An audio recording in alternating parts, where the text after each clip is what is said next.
Hello everyone, welcome to Topper Talk session at Fortune IAS Academy. Today we have with us Kiran, who was the All India interview topper and scored 206 marks in the personality test. Let's find out how Kiran did this. So first of all, congrats Kiran. Thank you, Anton. So being the All India interview topper, all of us are keen to understand what was your preparation strategy for the interviews? Sure. So my preparation strategy comprises of two things. So one is the very basic foundation that we do, which is basically DAF analysis and mock interviews. So the DAF, as you might know, is the detailed application form. It is kind of like a small resume that you send to the UPSC, where UPSC asks you questions about your hobbies, your background, your parents' background, your work experience, and similar things. So as part of the DAF analysis, what I used to do was, I took a printout of my DAF and I wrote down all the keywords from my DAF, and then I prepared on multiple dimensions on each of these keywords. So to just give you an example, I have written in my DAF that my hometown is Trivandrum. So then what I did was I studied about Trivandrum, about its cultural history, about its background, about how the city was formed, some tourist attractions in Trivandrum, some unique things about Trivandrum. So you study about your city in these aspects. So similarly for each keyword you would do a similar analysis, and you would also study some things so that you could talk about that particular keyword or topic for 2 minutes. And other than that, I gave a lot of mock interviews, and I would also suggest that to every other aspirant who is going for the interview, give maximum mock interviews. But I would suggest that you pick panels which have very mature bureaucrats. So I think the panel here at Fortune with TK and IAS was one of the best interviews that I was able to give prior to the actual interview.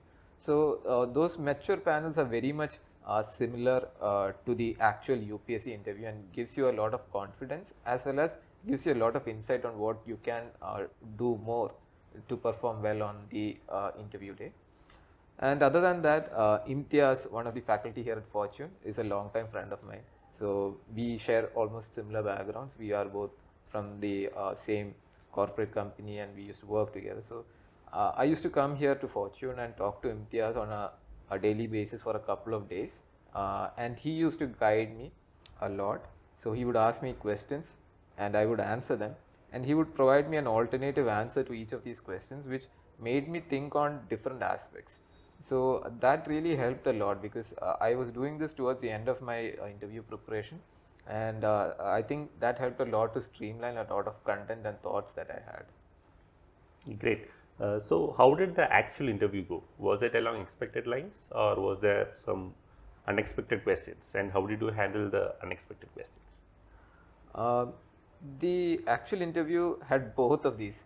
So it had expected questions as well as unexpected questions. So since I had almost 10 years of experience in the corporate world, I was expecting questions from the corporate world.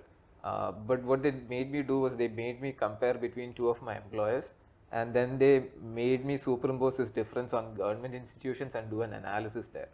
So I found that there are things that you can prepare for, but definitely there will be curveballs that are thrown to you during the interview. So it is how well and how calm you handle these curveballs that makes the difference. So, and the curveball that was thrown at me was, my option was public administration, and the question that was thrown at me was, we hear a lot about startups in the technology field, and you come from the technology field. Do you think startups are possible in public administration? So that's something that we haven't thought much about, because when we think about startups, the first thing that comes to our mind is technology.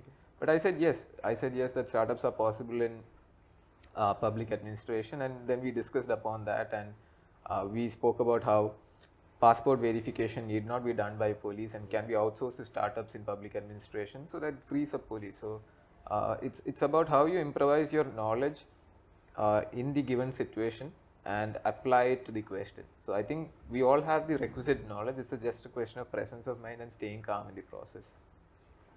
That's a very interesting answer and a very interesting question also. So is there any other question which remains fresh in your mind, which you would like to share with the aspirants?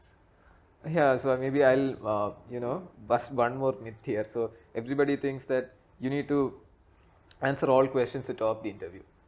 So one of my hobbies was watching football, and I was asked the length of a football field. So I had an idea, it was somewhere around 100 meters, but I didn't want to take a guess. So I said, at this point, I'm not able to recollect it. So I did not answer that question, and still I made it through. So I think that is also another myth, that you need to answer all questions in the interview. It's your presence of mind and how gracefully you handle those questions that matters. Great, great. What are some of the practical tips that you would like to give future aspirants who are going to face the interview next year?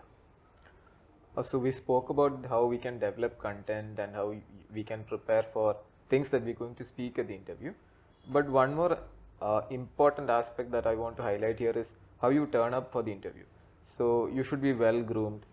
You should talk to other aspirants who have been at the interview and have faced the process about at what time you should show up at the UPSC Bhavan, about what documents you should carry and what are the additional things that you need to carry. So in my case, my mentor Munidarshan had told me that to carry extra snacks in case if those are being offered at the UPSC Bhavan is not really your kind, just carry extra snacks with you, because I was in the afternoon batch and we had to report at 1 p.m. So it's not really a slot that's conducive for lunch. So you have to have an early lunch. So those kind of small things helps you stay calm, helps you stay in your zone so that you can give your best in the interview. So that's really important, that you present your best self in the interview, because if you're hungry or if you're upset, you don't present your best self there.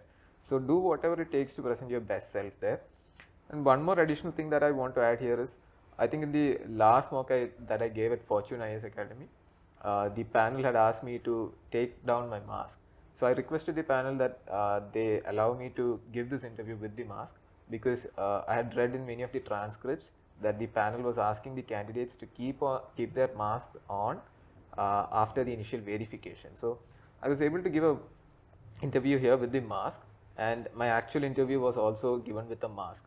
So the mock that I gave with the mask, I was able to realize that when I speak with a mask, my voice is very low, and the panel was not able to hear my words properly. So that helped me to adapt in the real interview and to speak a little louder. So I would suggest that people do simulation of the actual interview in whatever environment possible or that they can access, so that they can do best there and leave very less for uncertainty. Well, that's really very practical tips that you have given right now, which I'm very sure that all the aspirants will find very useful. So thank you again. Thanks for coming. Thanks for sharing all the insights. Thank you, Anton. Thank you for having me.